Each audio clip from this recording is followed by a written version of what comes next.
Hi friends, good evening. Welcome back to our channel Amala Ramesh. నేనైతే ఇప్పుడు పూరి కోసం వినాయకుడి కోసం ప్రసాదం రెడీ చేస్తున్నానండి. వినాయకుడి కోసం ఏం ప్రిపేర్ చేస్తున్నానంటే ఈరోజు పూరి ఆల్రెడీ పిండిని కలిపేశానండి. Puri with masala curry. Masala curry కోసం ఉల్లిపాయలు కట్ చేసుకున్నానండి. ఉల్లిపాయలు అయితే మస్తు అంటే మస్తు సన్నగా కట్ చేశాను, కనిపిస్తూ ఉంటుంది అనుకుంటా. చాలా సన్నగా తరిగానండి. బ్యాక్ కెమెరాతో చూపిస్తాను. చూసారు ఎంత సన్నగా అంటే అంత సన్నగా తరుక్కోవాలండి. బాగుంటుంది ఇలా సన్నగా తరుక్కుంటే. దాంట్లోకి ఒక చిల్లీ అండి, ఒక చిల్లీ, అది కూడా చాలా చిన్న చిన్న పీసెస్ కట్ చేసుకోవాలి. అండ్ ఒక 4 రెమ్మల కరివేపాకు, కొంచెం పసుపు, కారం, ఉప్పు ఇక యాజ్ యూజువల్ వేసేవే కూరలోకి. అంటే కొంచెం అల్లం అండి. మెయిన్ ఇంగ్రీడియంట్ వచ్చేసి శనగపిండి అండి. తెలుసు కదా, బేసన్ పిండి ఒక 1/2 స్పూన్ అండి. ఈ స్పూన్తో 1/2 స్పూనే, ఫుల్ స్పూన్ కూడా కాదు, 1/2 స్పూను వాటర్లో నానబెట్టేసుకోవాలండి. నానబెట్టడం ఎందుకంటారంటే ఇది శనగపిండి వేయగానే గడ్డలు గడ్డలు అయిపోతుంది కదండి. అలా కాకుండా చాలా స్మూత్గా రావాలి మనకు కూర టెక్స్చర్ మంచిగా ఉండడానికి ఇలా మనం ముందుగానే నానబెట్టేసుకోవాలండి. ఒక 5 మినిట్స్ అంతే. చూడండి నేను నానబెట్టేసాను, ఇలా ఉంది. ఇప్పుడు ప్రాసెస్లోకి వెళ్ళిపోదామండి. గ్యాస్ ఆన్ చేసి నేను యాజ్ యూజువల్గా గిన్నె పెట్టేస్తున్నానండి. ఇక నేను ఎలా చేస్తానో అలా చూపించేస్తున్నాను. ఈ ఉల్లిపాయల్లోకి ఇప్పుడు ఒక 2 టేబుల్ స్పూన్ ఆయిల్ తీసుకుందామండి. 2 టేబుల్ స్పూన్ అండి. 1 2 చాలు, ఓకేనా. అండ్ దీంట్లోకి ఒక స్పూను తాలింపు గింజలు వేద్దామండి. 1 స్పూన్ అండి. ఎవరికైనా ఇష్టం ఉంటే వేసుకోవచ్చు, లేకపోయినా స్కిప్ చేసేచ్చు. నేనైతే 1 స్పూన్ వేస్తున్నాను, కొంచెం మంచిగా అనిపించడానికి అంతే, ఓకేనా. నెక్స్ట్ ఈ ఉల్లిపాయలు కొంచెం అంటే లైట్ కలర్లో వస్తే సరిపోతుందండి. లైట్ గోల్డెన్ కలర్లో. ఈ ఉల్లిపాయలు తొందరగా మగ్గడానికి ఇప్పుడే సాల్ట్ వేసేస్తున్నాను ఫ్రెండ్స్. పూరి కూరకు సరిపోయింది సాల్ట్ వేసేసాను. పూరీలో అయితే నేను ఏం ఉప్పు వేయలేదండి, డైరెక్ట్ పిండిని కలిపేసాను. పిండి కలిపేసి పక్కన పెట్టేశాను. దీంట్లోకి ఇది కొంచెం మగ్గాలండి. ఇది ఒకసారి కలిపేస్తున్నాను ఫ్రెండ్స్. ఇది లైట్ బ్రౌన్ కలర్, మరి ఎక్కువ మార్చకూడదండి. దీంట్లోకి ఒక 2 రెమ్మల పుదీనా అవన్నీ వేసుకోవచ్చు. నేను పిల్లలు తినట్లేదని పుదీనా ఏమేమి వేయట్లేదండి, ఓన్లీ కరివేపాకు వేస్తున్నాను. అది కూడా సన్నగా తరుక్కొని వేస్తున్నాం ఫ్రెండ్స్. ఈ ఉల్లిపాయలు మగ్గేందులోపు ఈ కర్రీపత్త కూడా మంచిగా మగ్గిపోతుంది. చూసారా, కర్రీపత్త.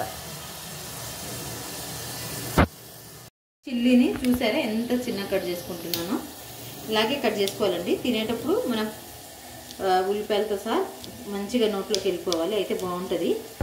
చాలా చిన్న కట్ చేసుకోవాలండి, మసాలా కర్రీకి బాగుంటుంది. అక్కడక్కడ తలుగుతుంటే తినేటప్పుడు మస్తు అనిపిస్తుందండి. చాలా సన్నగా కట్ చేసుకుంటున్నాను. మీకు ఎవరికి ఇష్టమో చెప్పండి ఫ్రెండ్స్. ఇలాంటి మసాలా కూర శనగపిండితో చేసి నాకైతే చాలా ఇష్టం, మా ఇంట్లో అందరికీ ఇష్టం అండి. మన ఫస్ట్ డే కూడా చేశానండి, వినాయకుడికి ఇష్టమని. పూరీలు అన్నీ పెడతాం కదండి, మనం ఏం తింటాం అన్నీ పెడతాము. అందుకోసం ఆ రోజు మా ఇంటికి వచ్చిన గెస్టులు అందరికీ కూడా ఈ పూరి అండ్ మసాలా కర్రీ చేసి పెట్టానండి. వాళ్ళందరికీ బాగా నచ్చింది, బాగా తిన్నారండి. చూపించాను.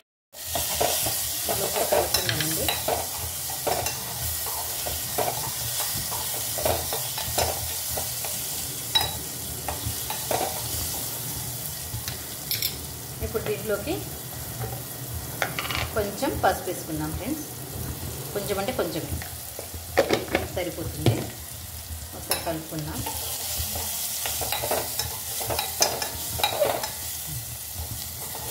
ఫ్రెండ్స్ ఉల్లిపాయలు ఇలా మగ్గాలండి. నేను చెప్పాను కదా లైట్ కలర్. ఇప్పుడు దీంట్లోకి ఒక 1/2 టీ స్పూన్ అంతా అల్లం వెల్లుల్లి పేస్ట్ అండి. ఇది 1/2 టీ స్పూన్ అంతా వేసుకుంటున్నాను. ఇది లైట్గా కొంచెం ఈ వాసన పోతే సరిపోతుందండి. చూడండి ఫ్రెండ్స్, ఇలా కర్రీ మగ్గుతున్నప్పుడు కొంచెం కారం వేస్తున్నాను అండి. ఎక్కువ మా పిల్లలు స్పైసీ కూడా తినరు. కొంచెం అంటే కొంచెం 1/2 టీ స్పూన్ కంటే కొంచెం తక్కువ వేస్తున్నాను. చిల్లీ వేస్తున్నాను కానీ కొంచెం వేసానండి. ఇప్పుడు దీంట్లోకి మనం ఇందాక కట్ చేసుకున్న పచ్చిమిర్చి కూడా యాడ్ చేసుకున్నాం ఫ్రెండ్స్.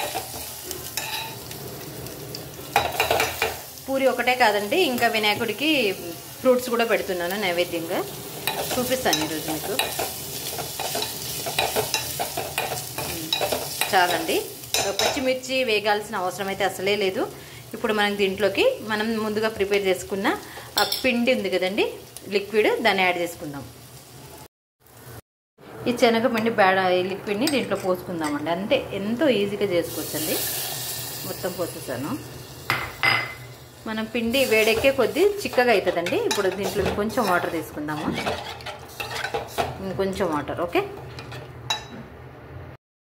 ఈ కప్తో మళ్ళీ ఒక ఫుల్ కప్ పోస్తున్నానండి. అది ఉడికేసరికి దగ్గర అయిపోతుందండి శనగపిండి. చాలా అంటే చాలా బాగుంటుంది ఫ్రెండ్స్. మీరు కూడా ట్రై చేయండి, చాలా ఈజీ. ఇది పుదీనా వేసుకోవచ్చు, కొత్తిమీర వేసుకోవచ్చు. ఇక మా పిల్లలు అవన్నీ తీసుకుంటూ తింటూ ఉంటారని ఓన్లీ కరివేపాకు వేసాను. దీంట్లోకి లాస్ట్ టచ్అప్ ఏంటంటే అండి, కొంచెం సాంబార్ పౌడర్. అంతే, కొంచెం అంటే కొంచెం సాంబార్ పౌడర్ వేద్దాం. ఓకేనా, చూసారు కదండి, ఒక పావు టీ స్పూన్ అంతా సాంబార్ పౌడర్ వేస్తుందండి. లాస్ట్ ఫైనల్ టచ్అప్ ఇది. ఒక 3 నిమిషాలు ఉంచితే కర్రీ రెడీ అయిపోతుందండి. హై ఫ్లేమ్లో అయితే 3 నిమిషాలు, లో ఫ్లేమ్లో అయితే ఒక 5 నిమిషాలు ఉంచితే సరిపోతుంది. ఎంతో ఈజీగా చేసుకునే మసాలా కర్రీ రెడీ అండి. దీంట్లో చాలామంది బఠానీ వేసుకుంటారు, పొటాటో వేసుకుంటారు, మన ఇష్టం అండి. అది ఉల్లిపాయ వేయించేటప్పుడు అవన్నీ యాడ్ చేసుకోవాలి. నేనైతే ప్లెయిన్గా చేస్తున్నాను ఈరోజు. ఓకేనా, అంతే అండి, ఎంతో ఈజీగా చేసుకునే ఒక పూరీ కర్రీ రెడీ అయిపోయిందండి. ఇలా ఉంటే సరిపోతుంది. నేను ఓన్లీ ఒక అర స్పూన్ పిండినే వాడి చేశానండి. ఒక ఉల్లిపాయ, ఒక మిర్చి, అంతే. చాలా ఈజీ అంటే ఈజీ అండి. ఎవరైనా ట్రై చేయండి ఫ్రెండ్స్. ట్రై చేసి నాకు కామెంట్ చేయండి. చాలా అంటే చాలా బాగుంటుందండి. కొంచెం ధనియా పౌడర్ ఉంటే కూడా వేసుకోండి ఫ్రెండ్స్. ఓకేనా, నేనైతే సాంబార్ పౌడర్ వేసాను, ధనియా పౌడర్ వేయట్లేదు. ధనియా పౌడర్ వేసినా చాలా బాగుంటుంది. మా వీడియోస్ కనుక మీకు నచ్చినట్లు లైక్ చేయండి, షేర్ చేయండి, సబ్స్క్రైబ్ చేయండి ఫ్రెండ్స్. ఇటైతే పూరికి ఆయిల్ పెట్టేసాను, ఇంకా పూరీలు వేసుకోవాలి. ఓకేనా, ఇది ఈరోజు మా వినాయకుడి ప్రసాదం అండి, 3వ రోజు సాయంత్రము. Thank you so much friends. మా విఘ్నేశ్వరుడికి పూరి విత్ మసాలా కర్రీ ప్రసాదంగా పెడుతున్నానండి.